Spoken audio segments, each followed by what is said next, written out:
Hello everyone, welcome bank माय channel. और हम छी सोनी। तो हमर नव नव गीत सुनैके लेल अहाँ सब हमर चैनल में जुड़ल रहू और बेसी से बेसी वीडियो के लाइक करियो और चैनल के सब्सक्राइब करू। वीडियो के शेयर जरूर कऽ देबै और वीडियो के बेल आइकन के सेहो ऑल पर प्रेस कऽ देबै। तो अहाँ सब जरूर ई गीत सुनू। और अखन हम मधुश्रावणी पाबनि से रिलेटेड गीत सब सुना रहल छी, किया तऽ एखन मधुश्रावणी पाबनि चलि रहल छै। तऽ ओही अवसर पर में ओही प्रकार के गीत सब हम अहाँ सबके बीच में आनैत रहै छी, जेनाकि विषहारा के, तकर बाद पाबनि के, तकर बाद गौरी गीत। ई सब गीत हम अहाँ सबके सुनेलहुँ हँ। तऽ आइ हम एकटा चेन्नई के गीत लऽ के एलहुँ हँ, जे कि मिथिला में बहुत ई मधुश्रावणी पाबनि बहुत फेमस छै मिथिला में। तऽ ई गीत सब मधुश्रावणी से रिलेटेड छै। चेन्नई के, विषहारा के, गौरी के बहुत सारा गीत सब छै एहन जे होइ छै। तऽ चलू आइ एकटा चेन्नई के गीत सुनी। तऽ अहाँ सबके केहन लागत से कमेंट बॉक्स में जरूर लिखब। अहाँके कमेंट के हमर इंतजार रहत। अहाँ सब कमेंट करै छी तऽ हम सब कमेंट के पढ़ै छी और रिप्लाई सेहो दै छी। तऽ अहाँ सब अपन कमेंट जरूर देबै। तऽ सुनू ई गीत।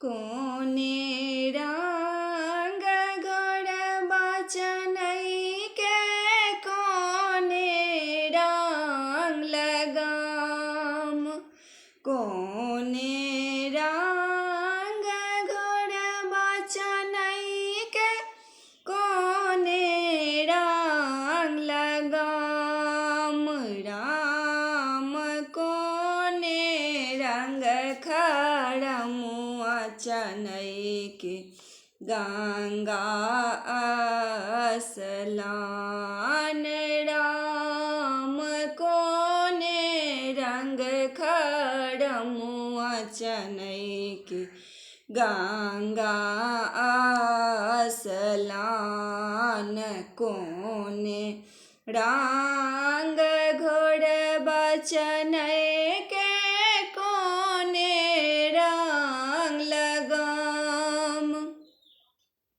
कोने रंग घोड़बा चेन्नई के, कोने रंग लगाम, राम कोने रंग खड़मुआ चेन्नई के, गंगा स्नान, उजरे रंग घोड़बा चेन्नई के, उजरे रंग लगाम, उजरे रंग घोड़बा चेन्नई के, उजरे रंग लगाम, राम उजरे रंग खड़मुआ चेन्नई के, गंगा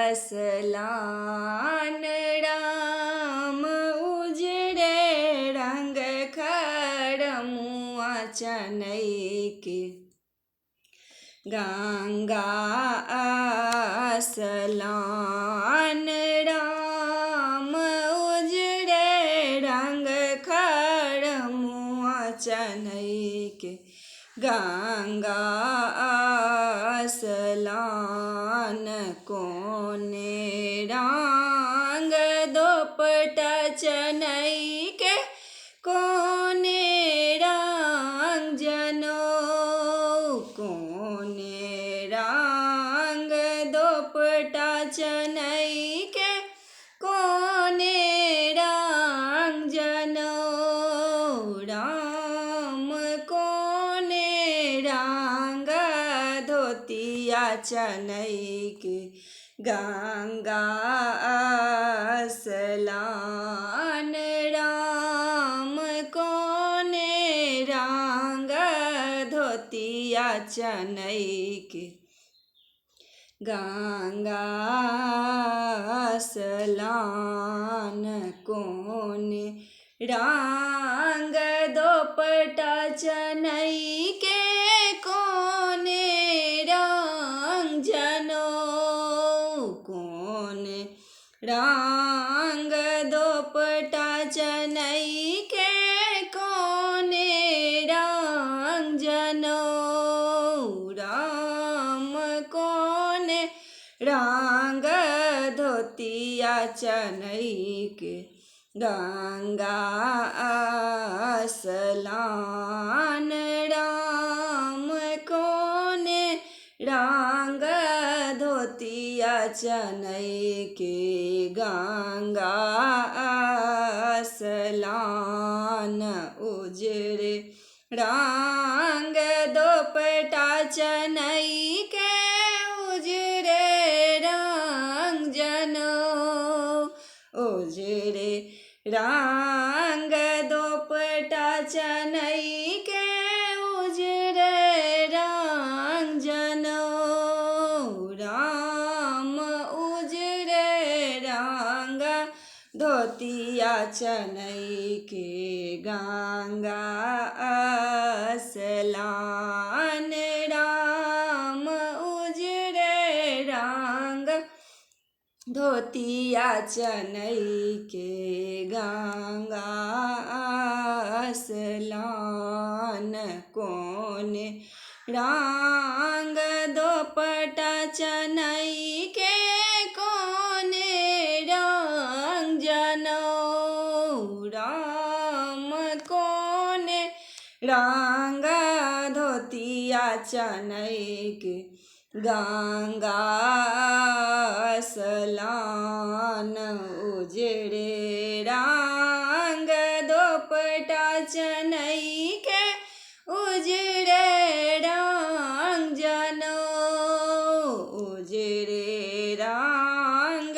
दोपटा चनई के उजरे रंग लगाम राम उजरे रंग धोतिया चनई के गंगा स्नान राम उजरे रंग जनौआ चनई के गंगा स्नान राम उजरे रंग जनौआ चनई के गंगा स्नान। तो अहाँ सबके गीत केहन लागल से कमेंट बॉक्स में जरूर लिखब और हमार वीडियो को फुल वॉच करबै और चैनल के सब्सक्राइब जरूर कऽ देबै और बेसी से बेसी शेयर जरूर करब। तो हमार चैनल में अहाँ सब जुड़ल रही नव नव गीत सुनय के लेल मिथिला से जुड़ल जते गीत होइ छै से सब हम अहाँ सबके सुनबैत रहब। तो अहाँ सब एक बेर जय मैथिली जय मिथिला जरूर कहियो कमेंट बॉक्स में जय मैथिली जय मिथिला जरूर लिखब और हमार चैनल में जुड़ल रहब बेसी से बेसी लोग औरो जुड़ैत रहू और हमार चैनल के सब्सक्राइब कऽ देबै और हमरा इंस्टाग्राम पर फॉलो करे के लेल सोनी झा 6580 पर में फॉलो करैत रहब और नीक लागे तो हमार इंस्टाग्राम पर में जरूर अहाँ सब फॉलो करी और ओतो अहाँ सब हमरा देखी और अहाँ सब अपन बेसी से बेसी प्यार और आशीर्वाद हमरा पर बनेने रहब। तो जय मिथिला जय जानकी अहाँ सब कमेंट बॉक्स में लिखैत रहब।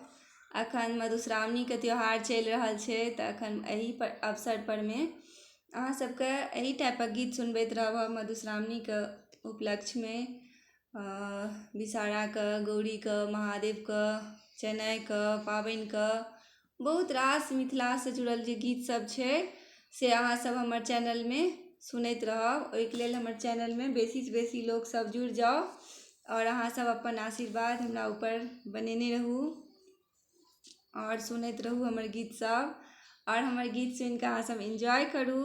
केहन लागत से कमेंट बॉक्स में जरूर लिखब अहाँ के कमेंट के हमरा इंतजार रहैया। तो अहाँ सब फटाफट अपन कमेंट हमर वीडियो के कमेंट बॉक्स में जरूर दऽ देबै।